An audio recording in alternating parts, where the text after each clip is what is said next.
La première des choses, c'est la compréhension de la chose. Et il faut comprendre l'argent, il faut expliquer l'argent aux enfants en disant dans un premier temps que l'argent, c'est pour qu'on paye les choses avec l'argent parce que l'argent, c'est de la valeur. Est-ce que vous voyez?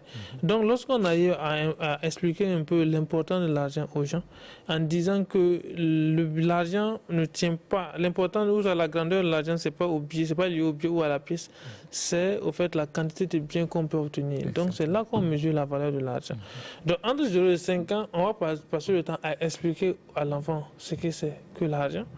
Donc, de 5 à 10 ans, là, on est encore dans une autre phase par rapport à l'argent. 5 à 10 ans, là maintenant, on essaye d'expliquer, associer au fait la question de l'éducation financière à l'enfant. C'est-à-dire en lui expliquant, lorsque un tonton vient et on donne l'argent à l'enfant, c'est de lui commencer à lui demander est-ce que tu vas pas déposer l'argent pour telle chose. C'est ça. Voilà. Et tu as l'argent, tu veux une poupée. Est-ce que tu vas pas mettre une partie de l'argent de côté pour qu'on puisse compléter, que tu peux payer la poupée.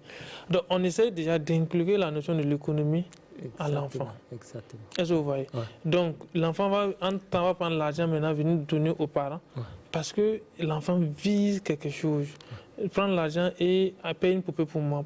Ceux qui le font vont voir qu'à chaque fois qu'on va donner l'argent à l'enfant, au lieu que l'enfant sorte directement courir, aller payer des bonbons et tout dépenser, ils vont prendre l'argent donner aux parents pour pouvoir acheter quelque chose.